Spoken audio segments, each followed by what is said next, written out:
The keyboard I'm starting out with is the Castor K631 Pro SE, a 65% gaming keyboard from Redragon. This bad boy will run you 50 or 60 bucks on Amazon, and I mean, judging from Redragon's reputation on YouTube for having pretty average gaming keyboards, I wasn't expecting much from this one. Of course the case is made of plastic, but the quality is not bad and it feels pretty sturdy.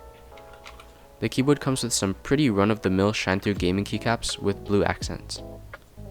It also comes with these surprisingly good custom long pull linear switches, which are super smooth and sound quite nice.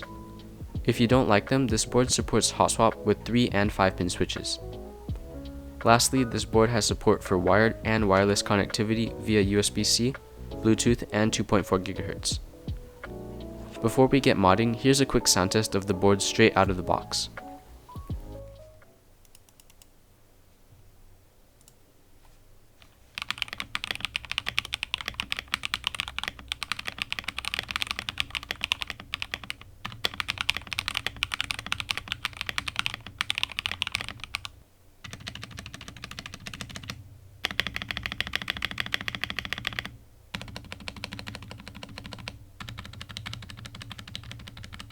It sounds surprisingly good for a gaming keyboard, but it can definitely be better. Alright, let's get to modding. At first I thought this keyboard was just a simple tray mount design, but when I tried to pull out the PCB and plate assembly, it wouldn't budge. Turns out the plate is actually part of the case, but it does come out, so it's sort of like an integrated plate design, but with like tray mount holes, which is pretty unique. Also, the plate is made of some plastic material, which is much better than the standard steel most cheaper keyboards come with. Here's the PCB. As you can see, it uses north-facing hot swap sockets with per key RGB. Because of this board's unique mounting style, I decided to cut out all the standoffs in the case since the PCB can hold itself up by holding on to the switches. This will improve the sound consistency across the board, as well as the feel since it won't be quite as stiff. I found this board to be quite light, which with keyboards is synonymous with cheap.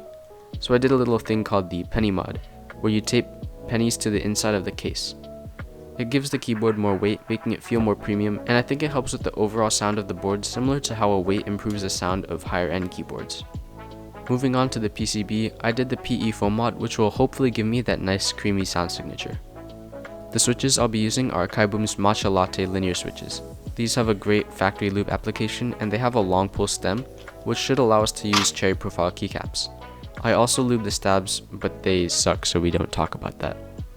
Finally, I added a 2-layer tape mod to the back of the PCB to further improve the keyboard sound. So you may be thinking to yourself, how is any of this Spy Family themed?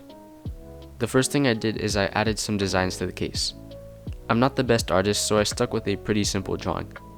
Also, my silver Sharpies were dying, so the writing ended up a little bit messy, but that's okay. On top of the pennies and tape, I threw on a single layer of foam just to make sure none of the pennies would come into contact with the PCB. Finally, I'll be using some Spy Family keycaps my cousin gave me for Christmas. These are a cherry profile die-sub PBT set, and they look really good. If you want to check them out, my cousin's YouTube will be linked in the description. Overall, I think this build came out really well. The keycaps and case designs look really good, even though my Japanese character writing needs some work. Anyways, I've kept you guys waiting long enough. Here's the sound test.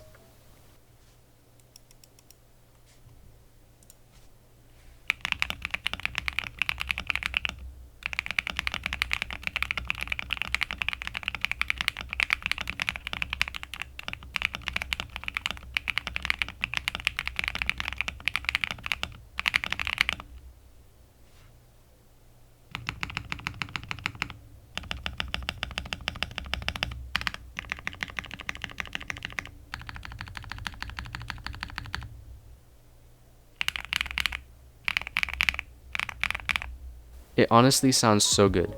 It's super poppy and, dare I say, thocky.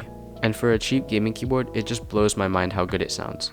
Of course the stabs sound like garbage, but honestly I would just buy some cheap Durock plate mounts, or maybe the new TX plate mounts, which will sound way better than the stock ones. Overall, this project was super fun, and if you want to do something similar, I would definitely recommend checking out this board since it has some surprisingly good potential to sound good. Anyways, that's all I have for you guys today. Thank you for watching, and thank you Redragon for sending out the board. See you guys later. Bye.